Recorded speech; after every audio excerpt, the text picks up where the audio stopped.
اعوذ باللہ من الشیطان اللعین الرجیم بسم اللہ الرحمن الرحیم قال رب السجن احب الی مما یدعوننی الیہ وإلا تصرف عنی کیدہن اصب الیہن واکن من الجاہلین اللہم صل علی محمد وآل محمد وعجل فرجہم۔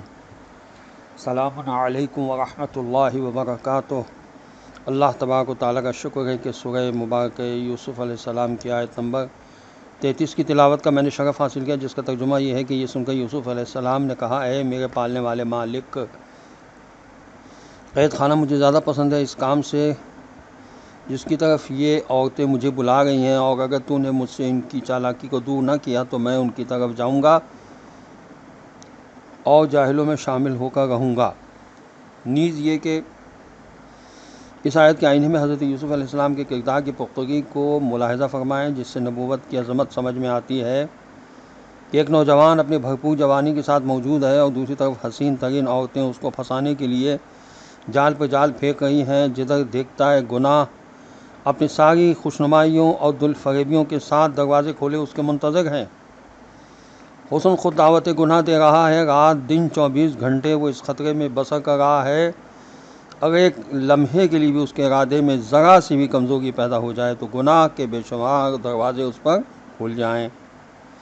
امیر، حسین اور جوان عورتیں اس کے پیچھے پڑی ہوئی ہیں، مگر اس کے قدم ذرا نہیں پھسلتے، پھر اس پر بھی اس میں کوئی غرور یا تکبر کا شائبہ نہیں پیدا ہوتا۔ اس قدر مستحکم کردار کے ہوتے ہوئے بھی وہ بشری کمزوریوں کا خیال کر کے کانپ اٹھتا ہے اور نہایت عاجزی کے ساتھ خدا سے توفیقات کا سوال کرتا ہے کہ میں ایک کمزور انسان ہوں، مجھ میں اتنی طاقت نہیں کہ میں خود اپنے بل بوتے پر ان بے پناہ گناہوں کی دعوتوں کا مقابلہ کر سکوں۔ اے خدا، تو مجھے سہارا دے، مجھے گناہوں سے بچائے رکھ، کہیں میرے قدم پھسل نہ جائیں۔ اگر حضرت یوسف علیہ السلام جس نازک ترین دور سے گزرے، اس میں گزرنے کی وجہ سے ان کی غیر معمولی صفات جو کب تک دبی ہوئی تھیں وہ سب ابھر آئیں اور پورے زور کے ساتھ کام کرنے لگیں۔ یہ تفہیم القرآن میں لکھا ہے۔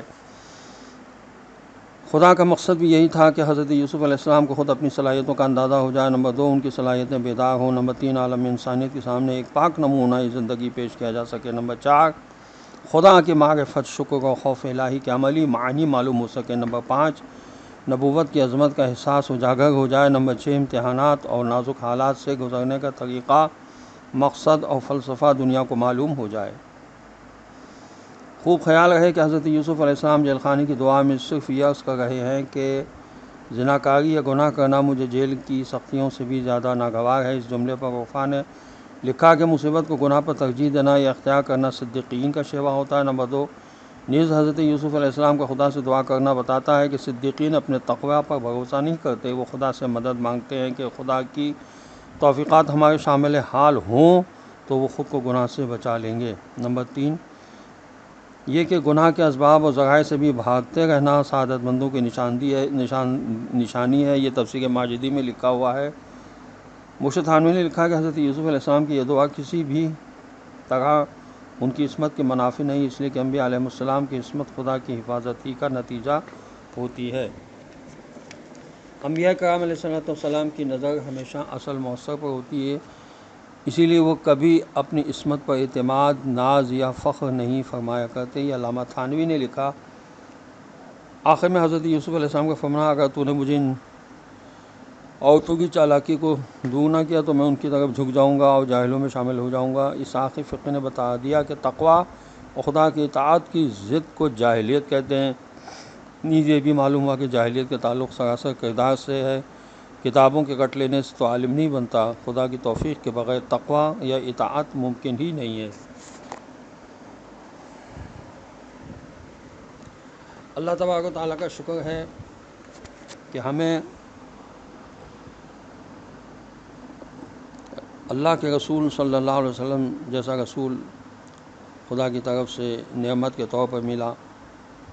سورہ مبارکہ آل عمران کی آیت نمبر 31 میں ارشاد ہوتا ہے، قُلْ إِن كُنتُمْ تُحِبُّونَ اللَّهَ فَاتَّبِعُونِي يُحْبِبْكُمُ اللَّهُ وَيَغْفِرْ لَكُمْ ذُنُوبَكُمْ وَاللَّهُ غَفُورٌ رحیم۔ کہہ دیجیے اگر تم اللہ سے محبت رکھتے ہو تو میری اتباع کرو، اللہ تم سے محبت کرے گا اور تمہاری خطاؤں سے درگزر فرمائے گا، اور اللہ نہایت بخشنے والا رحم کرنے والا ہے۔ انسان کی خلقت کا ہدف اللہ کی عبادت اور اس کی بندگی ہے۔